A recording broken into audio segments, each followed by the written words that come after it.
There's a concept in economics that supply follows demand. If there's a huge demand for something, for example, iPhones or any form of product, if there's a big demand, then the supply will come. But if there is not a big demand, then there's no reason to build a supply. Well, that concept is also true in psychology. If there's an extreme demand upon you to do something, you will find the mental resources or the resources in general to find it. As the historian Will Durant said, the ability of the average person could be doubled if the situation demanded it. That concept is actually called the Pygmalion effect in psychology, that your abilities rise or fall to the demands of your situation. Your outcomes rise or fall to the demands of your situation. So if you come from a really demanding environment, if you come from a family that wants a lot of you, you're going to find that supply.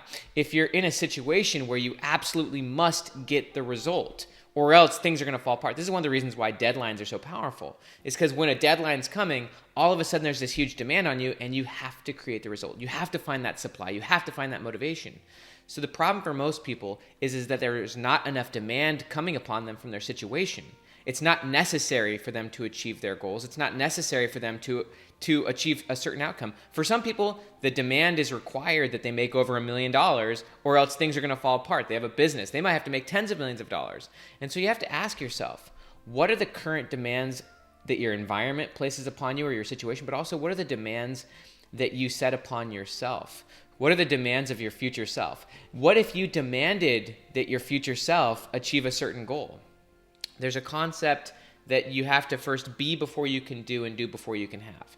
So if you have a clear future self, if you have something you absolutely want, you have to demand it. You have to demand that you get what you want, and that's the level of faith required to achieve your goals. The question is, do you demand of yourself and of life that you get what you want? What would happen if you demanded it? What would happen if whatever your goal is, whoever your future self is, you demanded that become your reality? What would happen if the demand was so strong that you found the supply? There's a great quote that says that basically nothing happens until after you're committed.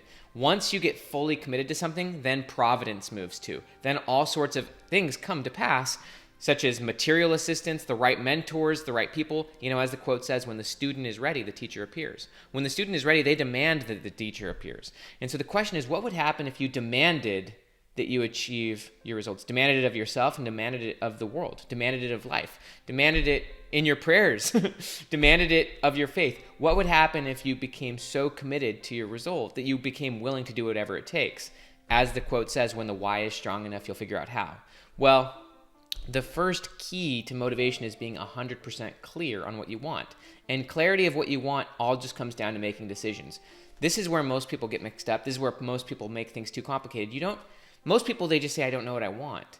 Well, the ability to become a decision maker means you just have to select something. Select something that seems worthwhile, valuable. Rather than trying to find what you want, just say what is valuable, what is useful, what would be something worth having, and watch yourself then go through becoming the process of becoming the person. First, you have to decide, what does your future self possess? What do you want? What does your future self possess that you don't possess? It could be having your house paid off. It could be being an author. It could be whatever you want. It could be being in the most amazing relationship. It could be deeply being connected with God. It could be having the ability to travel. You have to actually clarify what your future self possesses that you don't. And then you have to be, do, and then have. You've got to then be your future self now. You've got to remove everything from your life that reflects what's current in your life in order to have or possess what your future self has. You have to actually embody the identity of your future self, because your behavior follows your identity, but your identity follows your goals. So in order to actually have a clear identity, you have to be very clear on what you want to possess. You have to be clear on what you value. If you're not clear on what you value and what you want to possess, then you're not clear on your identity. If you don't know what you want for your future, then you can't know who you are in the present. You could basically just be distracted and go a million different directions in the present until you get a clear direction. There's a lot of research on that in psychology. You can't know who you are in the present until you've defined who you want to be in the future. Until you've defined what you stand for, and until you've defined what you value and what you want to possess, you can't actually make conscious, clear decisions in the present. But once you've clarified specifically what you want, then ultimately you need to make that your identity. Then you have to demand that of yourself. And the way is easy. You start publicly telling people what you want. Most people, their identity or their story is based on the past. Their identity and their story is based on the past or the present. Most people are very definitive about who they are in the present. They say, I'm an introvert. I'm not very good with people. I make this much amount of money. What would happen if you made your story or your identity your chosen future self, what you demand of yourself and what you want to possess? If you made that your reality, meaning you made that your new story, once you start telling everyone about your true future self, once you make that the new narrative, your behavior always follows your identity. And your identity comes from your view of your future, and the problem for most people is that they're not demanding of themselves a very powerful future. You have to get very specific, and then you have to ultimately embody that identity. You have to own it. You have to own that that is your future, that that's what you're going to do, that there's no going back. And the moment you get 100% committed, which means you become highly public about it, you commit in your head, and ultimately you start committing in your behavior. You got to also start as an amateur. It's fine to start as an amateur. Sometimes it takes, often your behavior is what triggers your identity. In psychology, they call that self-signaling. And so if you have a goal, let's just say to own $5 million worth of real estate, well, maybe you need to actually get a few deals first. Get a few deals, watch yourself do it, and then realize, yes, I can do that. That's when you start building the confidence. Or in psychology, we call that identity capital. Once you see yourself do it a few times as an amateur, then you start to build the confidence and the desire that you can do this. As Napoleon Hill said, whatever the mind can conceive and believe the mind can achieve. Sometimes it takes working as an amateur to get to the point where you can actually believe it. Of course you can conceive it. I can conceive myself having a lot of money or some form of goal, whatever goal that is. But sometimes you've got to start as an amateur in order to get to the point where you actually believe it's possible. In order to actually see that there is a path to getting your goal. You need to have that path in order to achieve your goal. That's how you have motivation and hope. And so you got to start as an amateur, but eventually you've got to embody yourself as a pro. Eventually you've got to embody yourself fully as the person you want to be, and you've got to stop showing up as an amateur. Eventually you've got to stop showing up as a wannabe, and eventually you've got to just own that that is the reality you will have.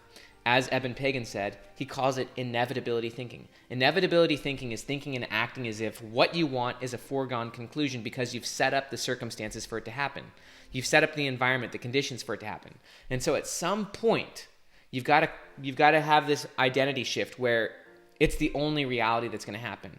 Rather than entertaining multiple futures or multiple realities, you set yourself fully and fixed on the one you absolutely want, and it becomes the only option. You cross your point of no return, you go highly public about it, and you start acting as that new person.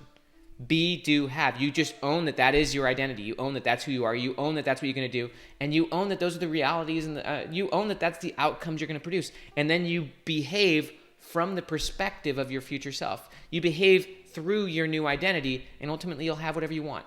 You can become whatever you want, but you have to fix in your mind what you want. And then ultimately you've got to make that your new identity so that your behavior flows through that. You have to own that that's who you are. And you have to ultimately start being that person in all ways. Remove all of the, what Robert Brault would call lesser goals. We're kept from our goal not by obstacles, but by a clear path to lesser goals, is what Robert Brault said. So eventually you've got to just remove your lesser identity. Eventually you've got to remove the lesser behaviors, the addictions, the distractions of your former self. And eventually you've just got to fully embrace everything that's involved in being this new identity. Be, then do, then have. Demand it of yourself. Supply follows demand. If you demand that you achieve a certain result, the supply will follow. The supply is not only in your own motivation, but also, as Henry Hutchinson Murray said, mentors, financial assistance. What do you demand of yourself, and what do you demand of your future? That's my question of you. A lot of people, they just don't demand that much of themselves. As the Pygmalion effect states, we are either rising or falling to the demands of not only our situation, but of our identity. And if your identity demands that you reach a certain financial situation, if your identity demands that you get to a certain place so that you can do something very important, when the why is strong enough, you'll find the how. If you don't demand much of yourself, you're not going to get much of yourself. You're going to have a weak identity. You're going to have a weak purpose. You're going to be weak in the present unless you demand a lot of yourself. If you're clear on your future and you demand a lot of yourself, then your present will be spent usefully. Your present will be spent consciously. Your present will be spent powerfully stretching towards a purpose. As Viktor Frankl said, what man needs is not a tensionless state. What man needs is the striving and struggling for a worthwhile goal, a freely chosen task. That's the great part about all this. You don't discover your future self. You don't find your future self. You have to choose it. It's a freely chosen task. You are an agent, a free agent. You get to choose ultimately what you do with yourself. You get to choose the future that you ultimately direct your future, you direct your present towards. You have to choose. If you don't choose, indecision is a decision. And so ultimately, it's not a tensionless state that you need. It's the striving and struggling for a worthwhile goal. That's how you live a good present. Without that, you're wasting your time. Without that, you're fading away. Without that, you're ultimately distracted and being steered by endless mazes of other people's agendas.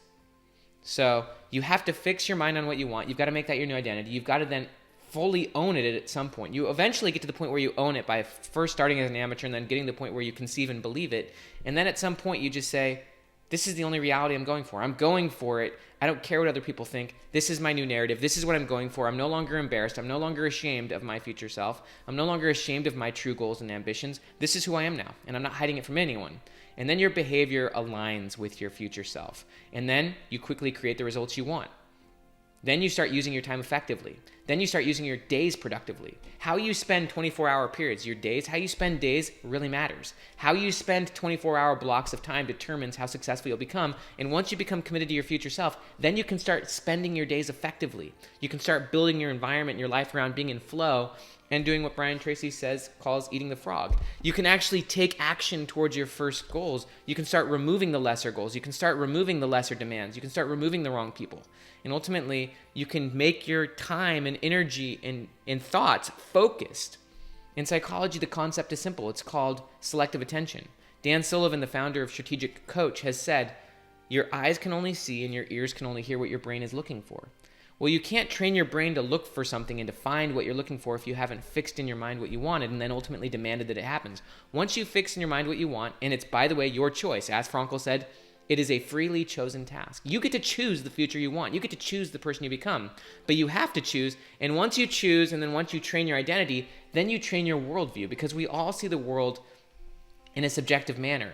We all see different things. We all create different meanings and interpret different things in different ways. But you get to train your worldview to find and to see what you're looking for. If you want to become a millionaire, you can train your worldview to ultimately get what you need and learn and surround yourself with the right people to become that. If you want to become a professional, anything.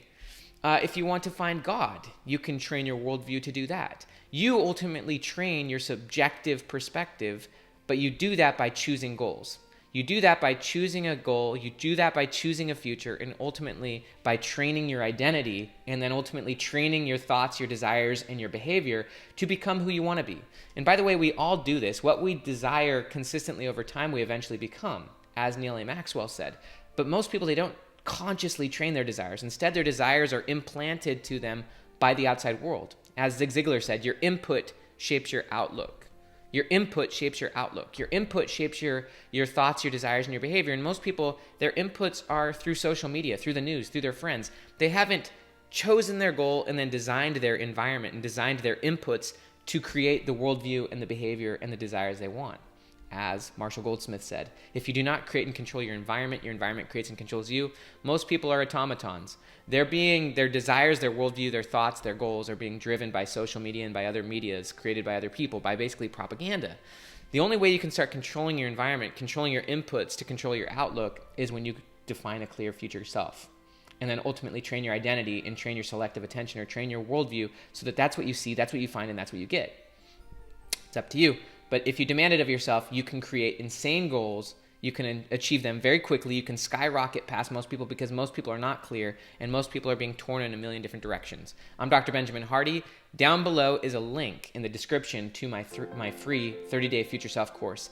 Click that, get access to the free course, learn the science, and become your chosen future self. Have an amazing day.